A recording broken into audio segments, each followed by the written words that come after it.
tried to take a video yesterday and I get cut off. Of course he's gonna wake up. This is passing. Maybe it's not gonna work. How do we got fish? Hey. Are you recording? Pretty sure. Yep. Okay.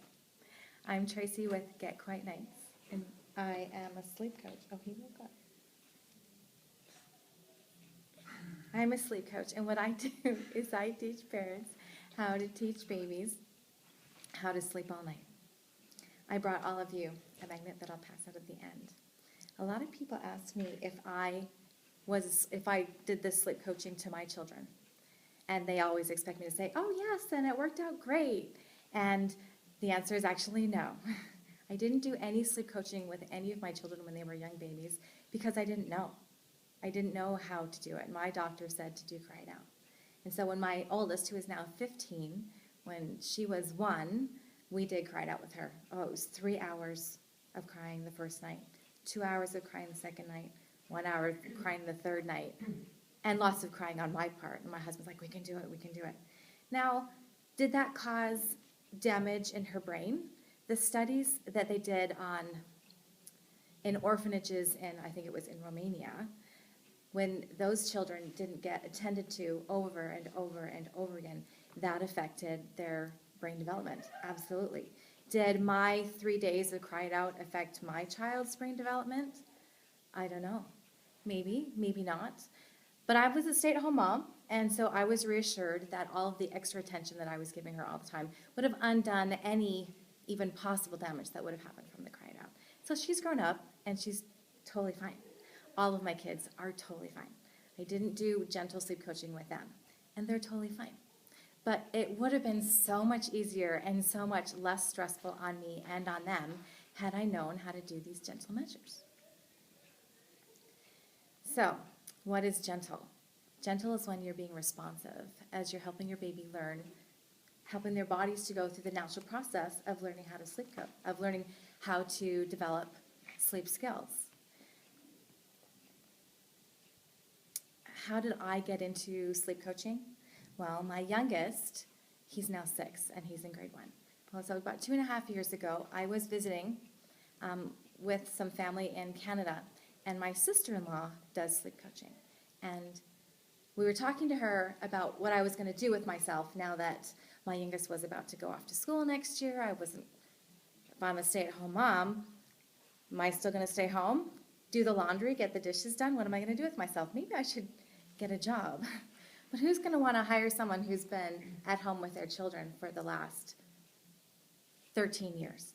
Like, well, I'm not dumb. I've been reading family science books this whole time and consider myself an expert parent, although far from perfect. And she said, hello, you should be a sleep coach. I'm like, oh, I would actually love that, to help other parents with parenting, use my expertise. But does being a parent of 5 children qualify me to be a sleep coach? No, because I didn't even do it with my own kids. But it certainly helps. All the experiences that the parents usually share with me, I can relate to.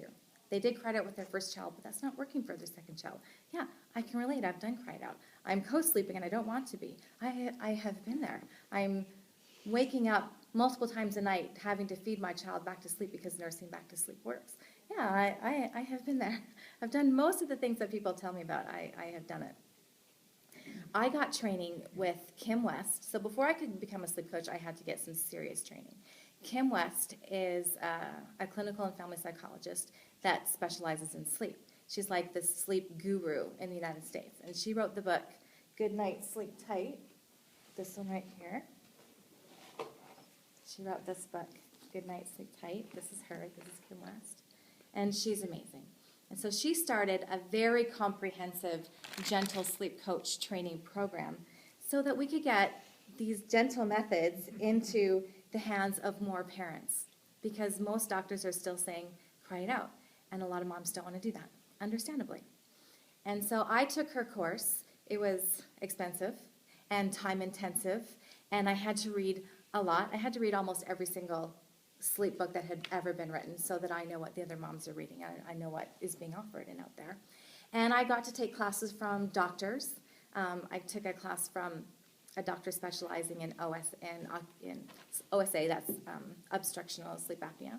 And I got to take a class from a doctor on postpartum depression and some other things like that, plus all of the Kim West classes.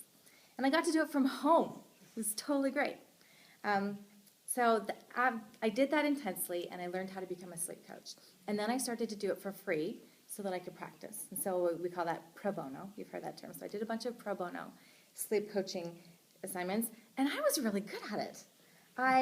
When people would ask me questions, the things that I had learned in class came into my mind, and I could always remember the answer. And it was thrilling for me to feel successful at this. And I found that I was really passionate and loved being able to help women be successful at what they wanted to do, which was be a good parent. And I lost my notes. And so my sister-in-law, Andrea, she owns a sleep coaching company. And so she went on vacation once I was certified and had done all my practicing. She went on vacation and handed her business over to me for about 2 weeks. She's like, here you go. I answered the emails, I answered questions, I took over some coaching sessions that were ongoing, I got new clients, I told them about what I did, I started, I loved it. It was fun, I felt needed. Isn't that nice to feel needed? And I was able to help these people have success. So I've been doing this for 2 years now, and we have a 97% success rate. That's really great.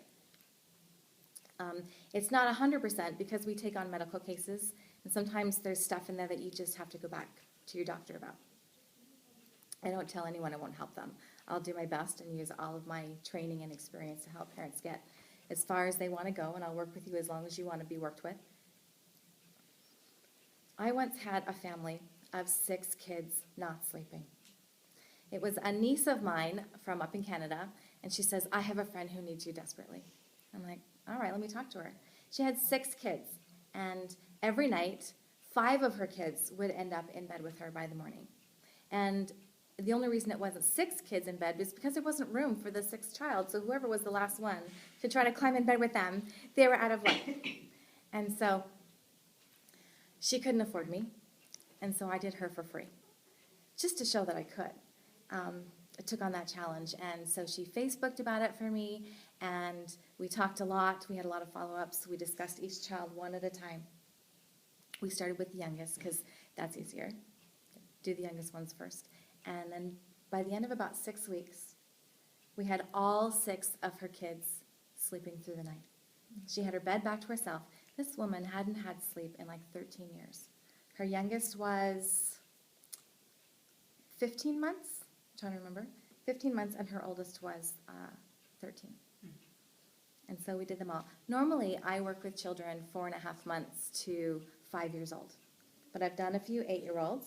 I have a special 8-year-old package that I have put together with fun things that talk about sleep because they should be involved in their own issues. And then with this 13-year-old, these things make a difference. And so my children are now excellent sleepers.